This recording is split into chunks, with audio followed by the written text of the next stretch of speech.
Start. हाँ, अभी हम आयुष मंत्रालय के अंदर जो आता है आयुर्वेदिक कॉलेज, देखिए आयुष आउटसोर्सिंग कर्मी संघ बेगूसराय, यहाँ पे कुछ लोग हैं। ये ऐसा बता रहे हैं कि हम लोग एग्ज़ाम दे करके हमको बहाली किया गया। 620 पद था पूरे बिहार में, उसमें से 62 को यहाँ बहाल किया गया था। कितना दिन पहले बहाल किया गया था बताइए। आपका नाम क्या हुआ? मेरा नाम एमडी असलम हुआ। कितना दिन पहले आपका बहाली हुआ था? ये जनवरी 2020 में हम लोग 10 जनवरी 2020 को हम लोग यहाँ योगदान लिए थे, ज्वाइन किए थे। उसके तहत हम लोग अभी तक कार्यरत थे। अचानक 31 मार्च को हम लोग को ये कहा गया कि आप लोग का सेवा समाप्त किया जा रहा है, 1 तारीख से आप लोग नहीं आइए। जबकि एक्सटेंशन का भी सूचना कुछ आया नवंबर तक। 11/4 को हम लोग को एक एक्सटेंशन 1 वर्ष के लिए मिला और उसमें लिखा हुआ है कि इनका कार्यशैली संतोषप्रद रहने के कारण 1 साल का जो है सो कार्य अवधि बढ़ाई जा रही है, जो कि 11/4/2021 में मिला था। अगले 1 वर्ष के लिए दिया गया था, जो कि नवंबर में जाके हम लोग का पूरा होगा, और उससे पहले हम लोग को हटा दिया गया। तो हटा जब दिया गया तो फिर वो जो वैकेंट सीट बच गया उसमें किसको बहाल किया गया ये भी बता दीजिए थोड़ा। वैकेंट सीट खाली है। जितने भी इस कॉलेज में स्वीपर, माली, गार्ड थे, उनसे एएनएम, जीएनएम, लैब टेक्नीशियन सारा काम लिया जा रहा है। जो कल तक झाड़ू लगाते थे, आज इस कॉलेज में जो है सो एएनएम का काम कर रही है, जीएनएम का काम कर रही है, लैब टेक्नीशियन का काम कर रहा है। तो यही है कि मतलब जो पहले स्वीपर का काम, जो निचले ग्रेड का काम करते थे, उसको प्रमोट कर दिया गया अपने मन मुताबिक। और इसी में अगर किसी प्रकार की घटना होती है तो फिर लोग कहते हैं क्या कहते हैं कि मतलब स्वास्थ्य विभाग में इतना धांधली चल रहा है। तो यहीं से शुरू होता है कि जो टैलेंटेड आदमी होते हैं उसको किसी तरह से निकाल करके और पैसा बचाने के लिए, क्योंकि जिसको कम वेतन मिल रहा होता है 5,000 6,000, उसको 10,000 दे करके और घूस लेकर के फिर बहाली करता है। और फिर कोई गड़बड़ी होता है तो उस समय फिर सब इधर उधर होते रहता है। जबकि स्वास्थ्य विभाग इतना सेंसिटिव मामला है, फिर भी इस तरह की धांधली होती है। तो इसका जांच होना चाहिए, अच्छे से जांच होना चाहिए। और भी लोग कुछ बोलना चाहिए। आप किस पोस्ट पर थे? हम एएनएम हैं, लेकिन हमको अटेंडेंट पोस्ट पर यहाँ भेजा गया था जी। और हमको यहाँ मसाजर का काम करवाया जा रहा था। मालिश सेक जो होता है, शयन शोधन, ये सब करवाया जा रहा था यहाँ पर हमको। तो कब हम लोग का एएनएम का डिग्री है, पटना सिंधु कॉलेज से हम लोग एएनएम किए हुए हैं। तो मतलब आप जब पटना कॉलेज से किए थे तो उसके बाद इस पोस्ट के लिए, इस पोस्ट से ज़्यादा का आपके पास डिग्री है? मतलब क्या? हाँ, अटेंडेंट से हमको ऊपर पोस्ट है, एएनएम का डिग्री है हमको जी। लेकिन फिर भी निचले पोस्ट पे बहाल किया गया, फिर भी आपको निकाल दिया गया? फिर भी निकाल दिया गया। आपको पता होगा कि यहाँ आपके पोस्ट पे आप जिस पोस्ट पे थे उस पे किसको बहाल किया गया? फिर स्वीपर ऊपर जो था उसी सबको अभी बहाल करके उस स्थान पर बैठाया गया है जी। खड़ा हो जी। देखिए अभी हम आपको हेल्थ बजट बताएंगे। तो 80,000 करोड़ 2021-22-23 में जो हेल्थ बजट एलोक दिया गया वो 80,000 करोड़, मतलब पिछले 21-22 के तुलना में 16% ज़्यादा। 21-22 में 71,000 करोड़ का हेल्थ बजट था। उसमें से आयुष मंत्रालय को एक्स्ट्रा, निर्मला सीतारमन वित्त मंत्री एक्स्ट्रा 3,000 करोड़ का एक्स्ट्रा बजट दिया। आयुष मंत्रालय में कौन कौन से विभाग आते हैं? 5 विभाग आते हैं। कौन कौन सा विभाग आता है आयुष मंत्रालय में, बता दीजिए आप। आयुर्वेद आता है, यूनानी आता है, सिद्धा आता है, योगा आता है, होम्योपैथिक आता है। ये 5 आयुष डिपार्टमेंट के अंदर है, जो कि ये 5 का निस्तो नाबूद बेगूसराय ज़िला में होने जा रहा था। हम लोग को आने के बाद इस कॉलेज को भी मान्यता मिला है, जो कि हम लोग के ही बदौलत। आप लोग अच्छे काम किए तो फिर लगा कि इसको मान्यता दे देना चाहिए। जी, हम लोग जिस समय आए थे उस समय इस कॉलेज में पूरे जंगल था। यहाँ ग्रेजुएट लोग जो है सो बीएससी करके लोग यहाँ जंगल झाड़ साफ किए थे। और जिस समय हम लोग आए थे 50 से 60 पेशेंट देखा जाता था। और जब हम लोग आए, अभी इस कॉलेज को इतना डेवलप किए, कभी 1000 से 900 पेशेंट पर डे दिखाया जा रहा। वो हम लोग की मेहनत का रंग है। और हम ही लोग के बदौलत जो है सो भारत सरकार इस कॉलेज को मान्यता दी है।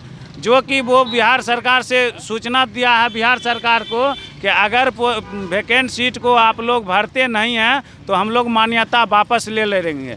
एक साल का मान्यता दिया जा रहा है। इसमें स्टूडेंट जो है सो हर साल 38 स्टूडेंट आते हैं BAMS करने के लिए, जो कि उनकी भी ज़िंदगी अब लचर पचर पे पड़ी हुई है।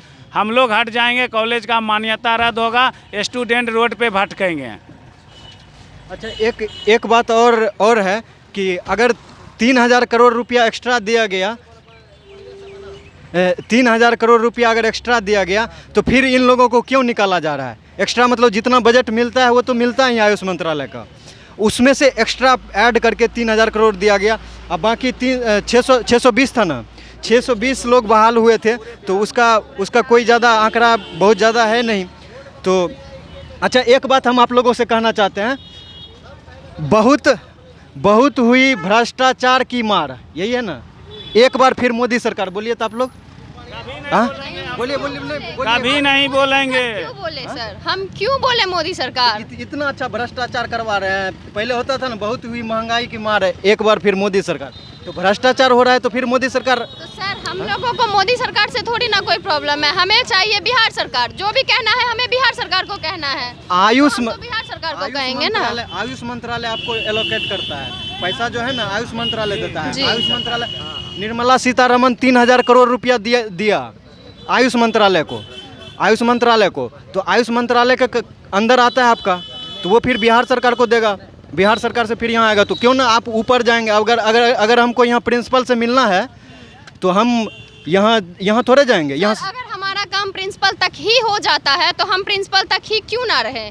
क्या जरूरत है हमें बिहार सरकार तक जाने की? और अगर बिहार सरकार हमारा काम कर देती है, हमारी मांगे पूरी करती है, हमारा सुनती है, तो हम भारत सरकार तक क्यों जाएं? अगर बिहार सरकार नहीं सुनती है तब हम कदम आगे बढ़ाएंगे, ऐसे हम कदम आगे अभी नहीं बढ़ाएंगे। फिलहाल हम सिर्फ बिहार सरकार तक ही रहना चाहेंगे। नहीं, अगर आपकी बात ऊपर तक चले जाए तो ऊपर से प्रेशर भी आएगा ना। ऊपर से प्रेशर आए, सही है, लेकिन फिलहाल बिहार सरकार तक ही रहना है। अगर बिहार सरकार ही सुन ले, हमारी मांगे पूरी कर दे, तो हम क्यों भारत सरकार तक जाए सर? हमारी मांगे तो बिहार सरकार से है फिलहाल। मतलब सिर्फ नीतीश कुमार से आपको? हाँ जी, सिर्फ नीतीश कुमार, मंगल पांडे, स्वास्थ्य मंत्री जो भी हैं, हमें उनसे, प्रधान सचिव जो हैं बिहार के, हमको उनसे सिर्फ चाहिए। हमारी मांगे सिर्फ उनसे है। मंगल पांडे भी तो बीजेपी से ही है। तो सर हम जब आप मंगल पांडे, सर वो बीजेपी के रहे कि जदयू के रहे कि आपके रहे, हमें उससे कोई मतलब नहीं है सर। हम राजनीति में नहीं जा रहे हैं, हमको राजनीति से कोई लेना देना नहीं है। हमको बस बिहार सरकार से, मंगल पांडे से लेना देना है। हमारी मांगे बिहार सरकार और मंगल पांडे पूरी करे, ना कि बीजेपी और जदयू। तो देखिए, जब आप बोलते हैं ना कि हमको राजनीति से कोई लेना देना नहीं है, तभी आप राजनीति करने लगते हैं। आपको अगर राजनीति से लेना देना नहीं रहेगा तो फिर आप कैसे यहाँ तक कैसे पहुँचेंगे? राजनीति आपको करना होगा, ठीक है? आप लोग अभी तक राजनीति नहीं कर रहे थे, इसलिए ये हाल हुआ है। अगर आप राजनीति करते तो ये हाल नहीं होता। आप अगर अच्छे इंसान को चुनते, वोट देने के अधिकार को सही सदुपयोग करते, तो अभी देश का हाल ये नहीं होता, सड़क पे उतरना नहीं पड़ता, इतना महंगाई नहीं बढ़ता। सर एक सवाल, आपके दिल में क्या चल रहा है वो क्या मैं अभी जान सकती हूँ? मैं फ्यूचर देख सकती हूँ? नहीं ना। या हम में से कोई, आप ही फ्यूचर देख सकते हो? नहीं।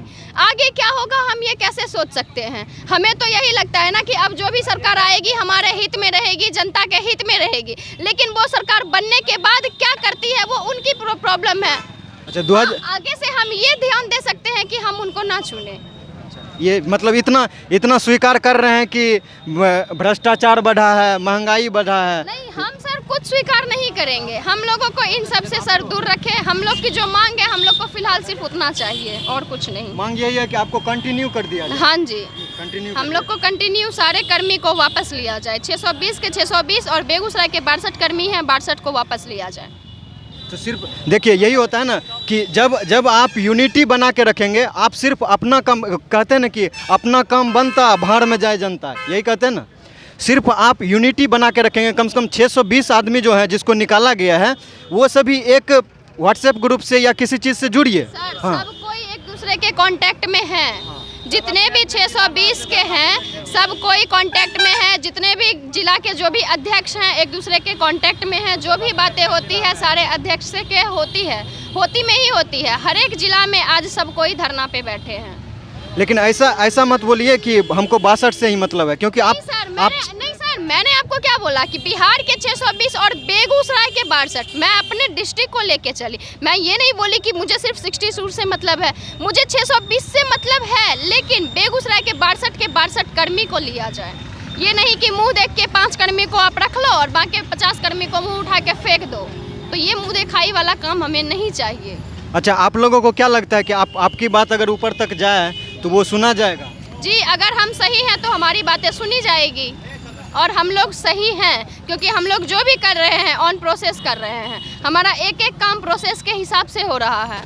आप लोग कुछ एप्लीकेशन दिए हुए थे, कितना दिन पहले एप्लीकेशन? हम लोग 1 तारीख से ये काम जारी किए। जब से हम लोग को हटाया गया 1 तारीख से हम लोग ये काम जारी किए हैं, जिस काम के आधार हमने एक जिला पदाधिकारी को चिट्ठी सौंपी है। उनका जो है सो प्रतिलिपि जहां तक हमसे संभव हुआ पूरे बिहार के पक्ष विपक्ष, आयुष मंत्रालय से लेके स्वास्थ्य मंत्री से लेके और जितने भी मंत्री हैं सभी को हमने दिए हैं। सभी थाना से लेके एसपी से लेके डीएम साहब तक दिए हैं कि हमारी मांग को पूरा किया जाए। और हम लोग लीगल तरीक़ा से आए हैं। हमारे कार्यशैली को देखते हुए, हमारे योग्यता को देखते हुए, हमारी डिग्री को देखते हुए सभी को पुनः अपने अपने कार्य पर वापस रखा जाए। अगर उन्हें हटाना ही था तो हमको 1 महीना पहले वो लोग 1 साल की कार्य अवधि क्यों बढ़ाए थे? हमें उसी समय बोल दिया जाता। बहुत ऐसे एएनएम जीएनएम हैं जिनको 2 साल उम्र बची हुई थी, वो उनका उम्र एक्सपायर हो गया। अब दूसरे वैकेंसी में वो भाग नहीं ले सकते हैं, दूसरा कोई वैकेंसी नहीं भर सकती है, वो कहाँ जाए? एक एएनएम जीएनएम की डिग्री करने में 3 साल लगता है और 2 से 3 लाख रुपया उस पर खर्च आता है। एक गरीब परिवार का व्यक्ति क्या करे? आप ही के द्वारा हमारे प्रधानमंत्री जी, हमारे मुख्यमंत्री जी बोलते हैं बेटी पढ़ाओ बेटी बचाओ। यहाँ बेटी पढ़ाओ और नौकरी से हटाव हो रहा है। तो प्रधानमंत्री जी तो कहते हैं कि आत्मनिर्भर बन जाओ। तो वही तो है, इसीलिए तो हमारे कॉलेज के प्रिंसिपल भी पेशेंट को आत्मनिर्भर बना दिए हैं। जो काम एएनएम जीएनएम करते हैं, दवाई वितरण का काम आयुर्वेद मिश्रक करते हैं, वो स्वीपर माली गार्ड से बना रहे हैं। तो ऐसा करिए, कल से आप लोग आत्मनिर्भर बनिए, अपने से दवाई लेके खाइए। क्या जरूरी है किसी से पूछने को? सब तो दवा ही है, कोई दवा किसी बीमारी में खाइए, आत्मनिर्भर बनिए। निजीकरण का समर्थन करते होंगे ना आप लोग, इसीलिए ये निजीकरण का ही एक भाग है कि हम जिसको चाहें बहाल करें। आप निजीकरण के सपोर्ट में ही होंगे सब। जब रेलवे का विरोध कर रहे हैं निजीकरण सिर्फ जब आप पे बात आई तब। निजीकरण पिछले 2-3 साल से चल रहा है भारत में। एयरपोर्ट का हुआ, रेलवे का हुआ, जब अपने पे आता है तब आदमी को पता चलता है। सबके ऊपर जब अपने पे ही पड़ता है ना, तभी वो कदम आगे बढ़ाता है, चाहे वो रेलवे का रहे कि एयरफोर्स का रहे कि नेवी का रहे। नहीं ना, जब आप 2019 में वोट देने जाते थे तो उससे पहले अनाउंसमेंट हो गया था कि निजीकरण होगा, एयरपोर्ट बिकेगा और एयरपोर्ट बिकेगा, रेलवे बिकेगा। ये सब निजीकरण का ही एक पार्ट है। आप मोदी सरकार पे भरोसा किए हैं, आप मोदी जी पे अगर आपको भरोसा है तो आप लोग संतुष्ट रहिए, और नहीं तो फिर चेंज लाइए। यही हो सकता है। तो अभी ये लोग परेशान हैं। इनकी परेशानी को मंगल पांडे, मुख्यमंत्री नीतीश कुमार और माननीय मोदी जी, अगर हो सके निर्मला सीतारमन, ऐसे तो उनको कोई मतलब है नहीं। और फाइनल कंक्लूजन इस बात पे हम करेंगे कि अभी जो है भारत का कर्ज प्रधानमंत्री मनमोहन सिंह, जिसका कि सीना अभी तक नापा नहीं गया है, शायद हो सकते हैं वो बिल्ली हों, प्रधानमंत्री मोदी शेर हैं और 56 इंच का सीना है। 2014 से 2014 तक 60 साल में कांग्रेस, ठीक, आप लोग सुनिए सही से, 60 साल में कांग्रेस का भवन है उधर दिखा दीजिए एक बार, वो देखिए कितना जर्जर पड़ा हुआ है। राजीव कुमार कोई है, वंदे मातरम कांग्रेस भवन।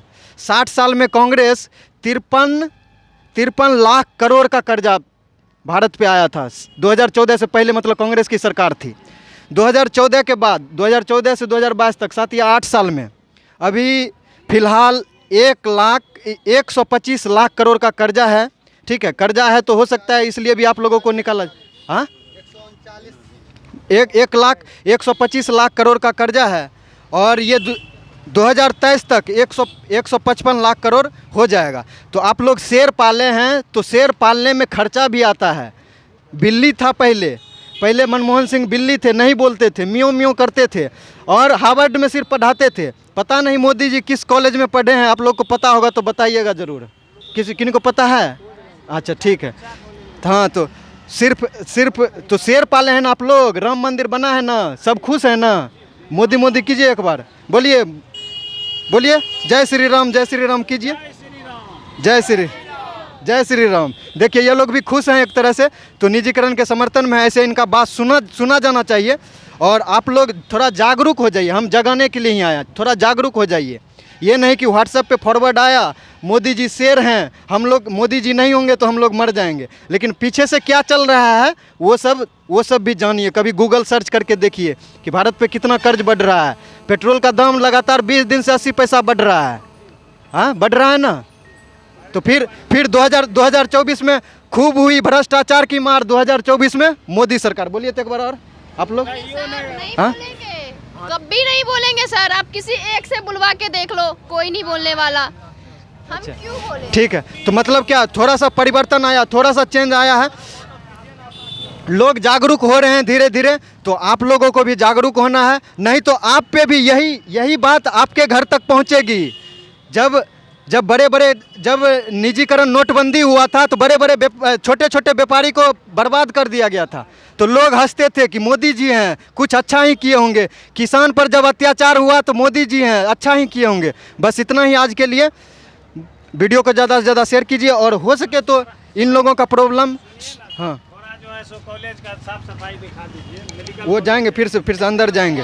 तो ये देखिए कॉलेज, ये देखिए स्वच्छ भारत अभियान का ये एक दृश्य है। मोदी जी स्वच्छ भारत अभियान के लिए 2 अक्टूबर, हाँ, मोदी जी का ये स्वच्छ भारत मिशन है।